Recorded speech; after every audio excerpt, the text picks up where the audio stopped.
I published a post this week about abortion, and it was really interesting to me, the analysis involved, because abortion, of course, is the great white whale of American politics, and the two opposing factions are always at odds with each other, and there seems like no hope for them to bridge the gulf between them. And when we were working on the revisions for Man Alive, someone asked me about abortion, and I didn't put it into the book because it's a detail. It doesn't really, I'm not saying it doesn't matter, but it's easy enough to work out once you understand the procedure for establishing the morality or immorality of any particular action. It's really easy to work out, and in fact, it was really easy for me to work out. My wife and I have been wrestling with this issue in our own lives for 14 years. We've been talking about it and not really getting anywhere. And then the question came up while we were doing these revisions, and it was completely obvious to me. It was really easy to me to resolve the issue. Why is abortion immoral? Why is abortion immoral? Because it will damage you. If you're having an abortion, if you are participating in an abortion, if you are performing an abortion, if you're paying for an abortion, if you're encouraging an abortion, you are doing an unerasable, unexpungible injury to your own mind. That this is something that will live in your regrets forever. And as soon as I saw it that way, I mean, this is the basis of understanding morality, period. And as far as I'm concerned, the only basis for understanding morality is what it does to the actor, what your act does to you, because every action is taken first by the self upon the self. And the self is an idea of your life that everyone abstracts. You cannot be a human being without having self-abstracted the idea of the self. That idea, the idea of the self, is the most important idea in your life, far and away. I mean, easily 80%, maybe 90% of all of your thoughts, everything that you really do, is being done introspectively inside your own mind with no observable consequences outside your mind, nothing that anyone could see except possibly in the form of a smile or a grimace or a scowl or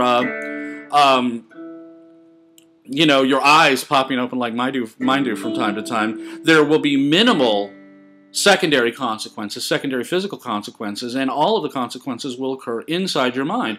And everything that you do has an enduring impact on your life because you are seeing yourself do these things. That yourself is a self-abstracted idea, iteratively self-abstracted, which means that you're constantly working on this idea of yourself. And everything that you do affects it, and everything that you do that is significant affects yourself in very significant ways. And so stepping on a bug probably doesn't mean anything to you. It certainly doesn't mean anything to me. I live in Arizona. I kill 3 or 4 scorpions a month. And it's my job. I mean, I'm the one with the testicles. I'm responsible for killing the ugly bugs. Ordinary bugs anybody can kill, but if they're ugly and threatening, then it's my job to kill them. It doesn't mean anything to me, but if I were in a situation where this has happened, we had a cat that was severely injured.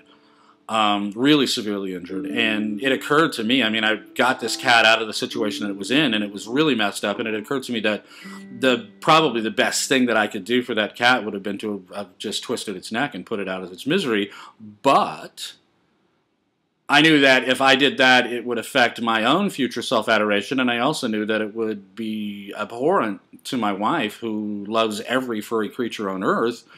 And so I didn't kill the cat, and the cat went off to the animal hospital for 7 weeks and then was in a body cast for quite a while after that and went through all kinds of rehab. Who knows how much money we spent keeping this cat alive.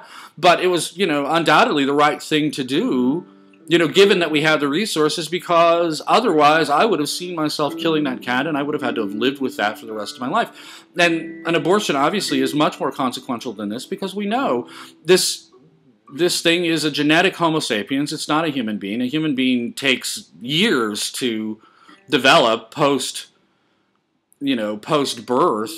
4 or 5 years before a genetic Homo sapiens becomes a human being in the sense of being able to think and choose in concepts. I mean, rational conceptual volitionality is what I call it in the book. And that takes a long, long time to develop, and it may never develop. I mean, if a child has birth defects, it may never develop. If it does develop and then the child suffers, or a child or adult suffers a head injury, it may be gone forevermore.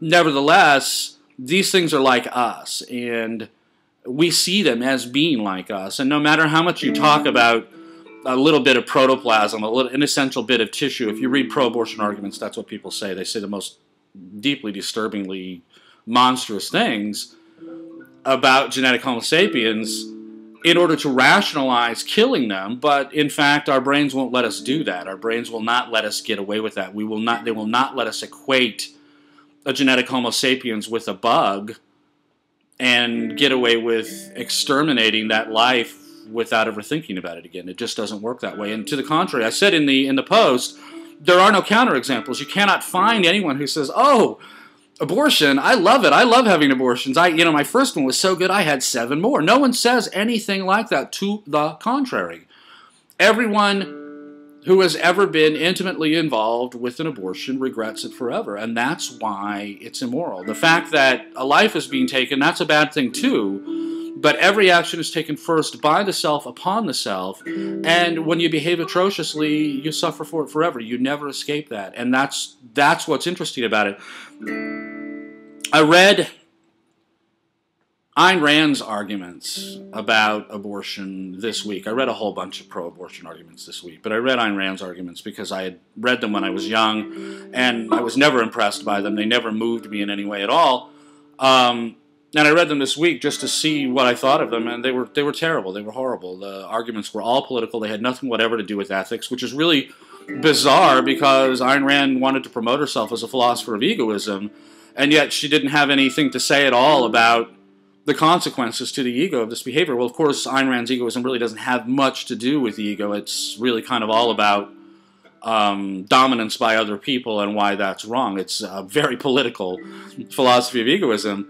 But the other end of this is that Ayn Rand's followers have been tormented for years by an argument that is called the Prudent Predator. And David Friedman, who was the son of Milton Friedman, is where I first heard this argument. And I don't know if he originated it. I really don't care because I always thought it was a very poor argument. I thought it was really stupid.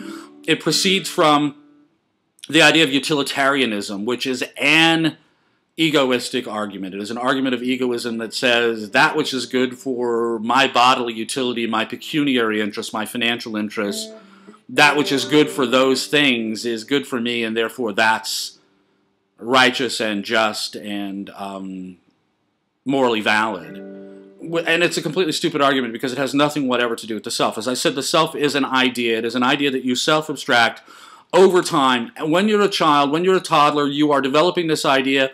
When you wake up and become conceptually conscious, basically what you're becoming conscious of is that idea of yourself. And this is the substance of your consciousness forevermore. This is what your consciousness really is your ongoing actions, interactions, reactions with this idea of your life. And obviously, the Prudent Predator argument is that if I find myself in a situation where I can rip you off and you won't know, and no one else will know, there were a completely unwitnessed crime, then I should go ahead and do it because it's to my self-interest. Well, there's no such thing as an unwitnessed crime. There's no such thing as an unwitnessed human action. Every purposive action has a witness. Who would that be? That would be me. Myself is aware of what I just did, and I cannot cause myself to be unaware of what I just did. I will be aware forever of what I just did. And that's why there's no such thing as a prudent predator. It's a really stupid argument. It's a bogus argument. And I never thought about this when I heard this stuff going on. This is a decade ago at least.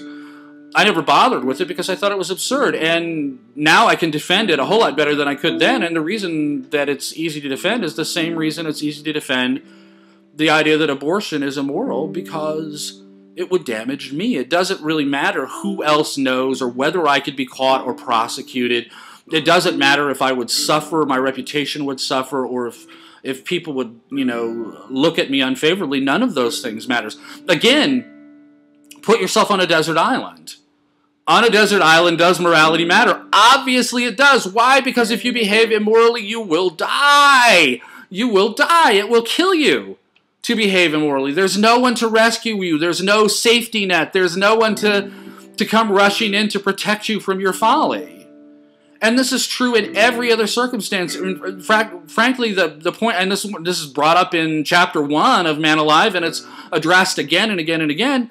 You are all alone. You're in this all alone. There is nobody else, practically speaking, because your most important relationship in your life is completely introspective. No one else can be involved. No one else can see any of that.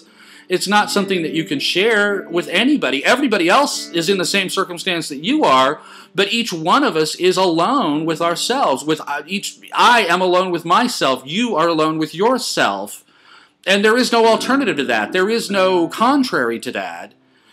And there is no escaping your own past behavior. The fact of the matter is that when people behave badly enough, when they behave atrociously enough, they drink. They take drugs. They go on extended gambling benders, or they get involved with all kinds of outrageously indiscriminate sexual behavior, or all kinds of other stuff like that. I mean, it could be driving really fast. There are all kinds of things that people do, that people who have been exceptionally bad in their behavior do, in order to try to silence the cognitive dissonance in their minds. But in fact, you never can silence it. Not as long as you're alive. Not as long as you're alive as a human being. All of that stuff is going to be with you forever. And this is why you have to be careful about your choices, because they're never over. That life, life begins, but it never, ever, ever ends. It goes on until you die. Every choice that you make is with you forever. And the more significant they are, the more they're going to recall themselves to your memory, and the more those memories are going to hurt you. That regret is forever. Opportunity is fleeting. Regret is forever. And if you do something, if you take an action now, right now, that you know is morally wrong, you know in advance that it's morally wrong, that action will never end. It will be with you forever, because it's always going to come back to you in your memories. And every time it does, that's when you'll see people wince, is when they have a painful memory. And that's an involuntary action. That's mother tongue. But those things never go away. They're never, ever gone.